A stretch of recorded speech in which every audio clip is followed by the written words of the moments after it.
સુરતના કતારગામ દરવાજા પાસે ભયંકર અકસ્માત સર્જાયો। ઓવરબ્રિજ પરથી મોપેડ સવાર બે યુવકો નીચે પટકાયા છે। ઓવર સ્પીડમાં મોપેડ ચલાવતા યુવકોનો અકસ્માત સર્જાયો। બ્રિજના સર્પ વળાંક પરથી ઓવર સ્પીડમાં જતા હતા। મોપેડ ચાલકે બેલેન્સ ગુમાવતા ડિવાઈડર સાથે અથડાયા। ડિવાઈડર સાથે અથડાઈ બંને 50 ફૂટ ઉછળીને નીચે પટકાયા। અકસ્માતમાં એક યુવકનું ઘટના સ્થળે મોત થયું છે અને એકની હાલત ગંભીર છે। બનાવ અંગે કતારગામ પોલીસે તપાસ હાથ ધરી છે।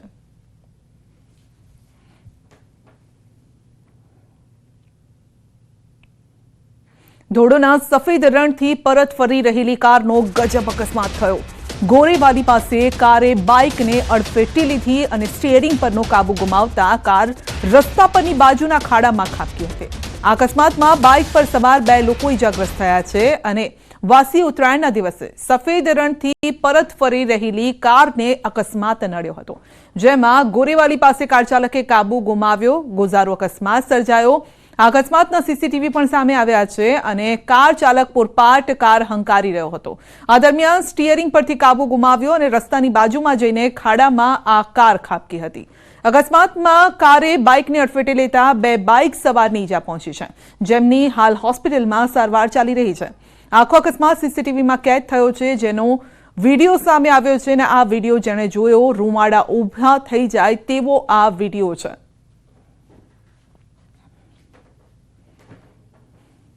તાપીના વાલોડમાં બાજીપુરા ચોકડી પાસે અકસ્માત થયો। કાર પલટી ગયા બાદ ધડાકા સાથે આગ લાગી હતી। કારમાં સળગી જતા ચાલકનું મોત થયું છે। કાર ચાલકે સ્ટીયરિંગ પરથી કાબુ ગુમાવતા કાર ડિવાઈડર પર ચડીને પલટી ખાઈ ગઈ। કાર પલટાઈ ખાઈ જતા એકાએક ભડાકા સાથે કાર સળગી ગઈ હતી। રાત્રિના 3 વાગ્યાની આસપાસ આ ઘટના બની હતી।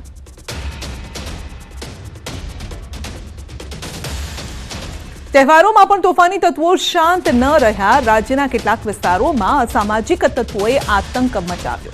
સુરતના પાંડેસરા વિસ્તારમાં મારામારીનો વિડીયો સામે આવ્યો છે। નજીવી બાબતે કેટલાક લોકો વચ્ચે મારામારી થઈ।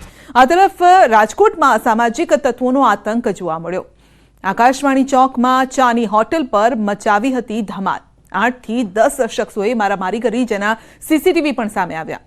અરવલ્લીના મેઘરજમાં અસામાજિક તત્વોએ પંચાલ રોડ ચોકડી વિસ્તાર બાનમાં લીધો। હાથમાં બેટ લઈ જાહેરમાં આતંક મચાવ્યો, તો સાબરકાંઠાના ઈડરમાં બે જૂથ સામસામે આવી પહોંચ્યા। ઉશ્કેરાયેલા શખ્સોએ તીક્ષ્ણ હથિયારથી હુમલો કર્યો હતો।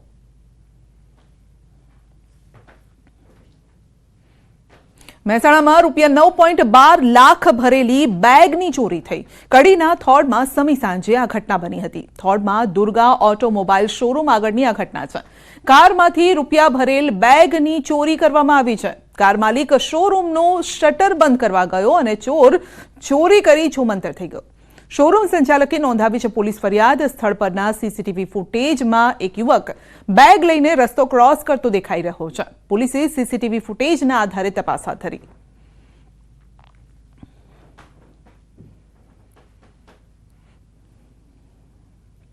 બેટ દ્વારકામાં મેગા ડિમોલિશનની કામગીરી યથાવત છે। સતત 5મા દિવસે પણ દબાણ હટાવવાની કામગીરી ચાલી રહી છે। 47.15 કરોડથી વધુની સરકારી જમીન કામગીરી કરવામાં આવી છે। આ જમીન પર સરકારી જમીન પરના દબાણો દૂર કરાયા છે।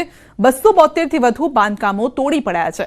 4 ધાર્મિક સ્થળોના દબાણો પર દૂર કરાયા છે। આ દબાણો અને 4 દિવસ ચાલેલા મેગા ડિમોલિશનમાં ચાંપતો પોલીસ બંદોબસ્ત પણ રાખવામાં આવ્યો। 4 દિવસ બાદ તંત્ર દ્વારા હજુ પણ છૂટાછવાયા અન્ય ગેરકાયદેસર દબાણો પર તવાઈ બોલાવાઈ શકે છે। 4 દિવસમાં મેગા ડિમોલિશનમાં ડ્રોનની મદદ પણ લેવામાં આવી। ડ્રોનથી બાજ નજર રખાઈ। 4 દિવસ દરિયાઈ માર્ગે પણ બોટ દ્વારા પેટ્રોલિંગ હાથ ધરાયું। મેગા ડિમોલિશનમાં બેટ દ્વારકામાં યાત્રિકોની અવરજવર પણ બંધ હતી અને જે ગઈકાલથી ચાલુ થઈ હતી। મેગા ડિમોલિશનનો આજે 5મો દિવસ છે અને તંત્ર દ્વારા છૂટાછવાયા ગેરકાયદેસર દબાણ હટાવાયા છે। મોરબીમાં ગેરકાયદેસર દબાણો પર ફરી વળ્યું છે બુલડોઝર। મહાનગરપાલિકા દ્વારા શનાળા રોડ પર દબાણો હટાવાયા છે। અનેક નાના મોટા બાંધકામો સહિતના દબાણો દૂર કરાયા છે। વન વીક વન રોડ અંતર્ગત આગામી સમયમાં શહેરના અન્ય વિસ્તારોમાં પણ ગેરકાયદેસર દબાણોનું ડિમોલિશન કરાશે।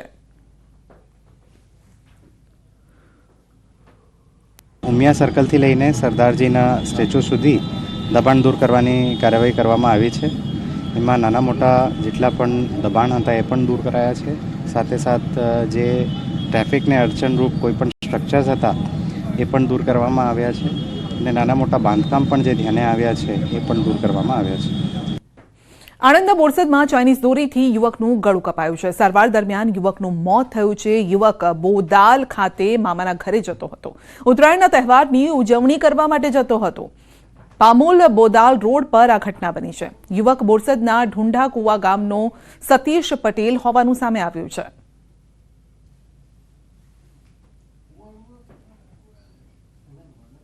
તો પતંગની દોરીએ વધુ એકનો ભોગ લીધો છે. વડોદરાના છાણી કેનાલ રોડ પર 2 વ્હીલર પર જતી મહિલાના ગળામાં દોરી આવી જતા ગળું કપાયું છે.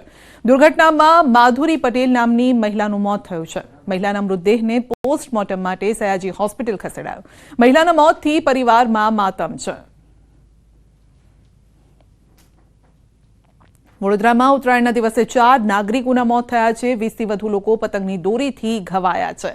પતંગની દોરીથી ગળું કપાવાના કારણે 2 વ્યક્તિના મોત, જ્યારે કે એક વ્યક્તિ ધાબા પરથી પડી જતા મોત થયું છે. એક વ્યક્તિનું પતંગ પકડવા જતા ટ્રેનની અડફેટે આવતા મોત નીપજ્યું છે.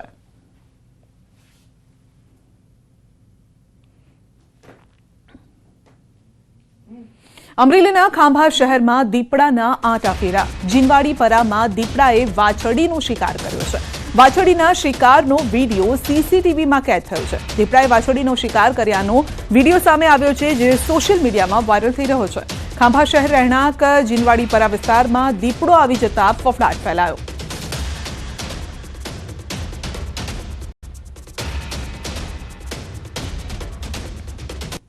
અમરેલીના ખાંભાના નાના બારમણ ગામે સિંહ અને સિંહણના આંટાફેરા. ગત રાત્રિના પ્રાથમિક શાળા નજીક સિંહ અને સિંહણ આવી ચડ્યા હતા અને પ્રાથમિક શાળાના સીસીટીવી વિડીયોમાં સિંહ અને સિંહણનો આ વિડીયો કેદ થયો છે. મોડી રાત્રિના સિંહ અને સિંહણ શિકારની શોધમાં સીસીટીવી વિડીયો વાયરલ થયા છે. રાજુલા, જાફરાબાદ અને ખાંભા વિસ્તારમાં રાત્રિમાં સિંહોના આંટાફેરા વધી ગયા છે, તેના આ સબૂત પણ છે. શિકારની શોધમાં સિંહ સહિત વન્ય પ્રાણી જંગલ છોડી રેવન્યુ વિસ્તારમાં અવરજવર કરતા જોવા મળી રહ્યા છે, જેથી લોકોમાં પણ ફફડાટ છે. વન વિભાગ રાત્રિનું પેટ્રોલિંગ વધારે તેવી લોકોની માંગ છે.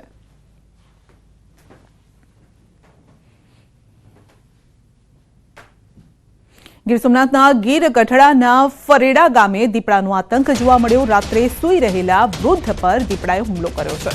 દીપડાના હુમલામાં વૃદ્ધાનું મોત થયું છે. વાડી વિસ્તારમાં રાત્રે સૂતા હતા તે સમયે દીપડાએ અચાનક જ હુમલો કર્યો છે. ઘટનાથી ગ્રામજનોમાં ભયનો માહોલ છવાયો છે. માનવભક્ષી દીપડાને પાંજરે પૂરવા ગ્રામજનોની માંગ છે. વન વિભાગે દીપડાને પકડવા કવાયત શરૂ કરી છે.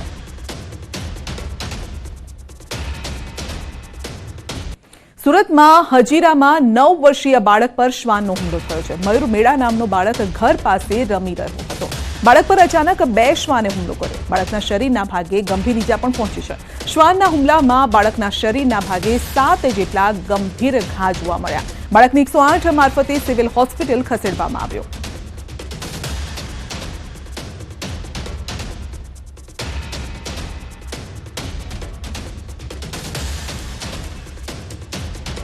ભાવનગર ખાતે પ્રાકૃતિક ખેતી દ્વારા તૈયાર કરાયેલ શાકભાજી તેમજ ખેતીનો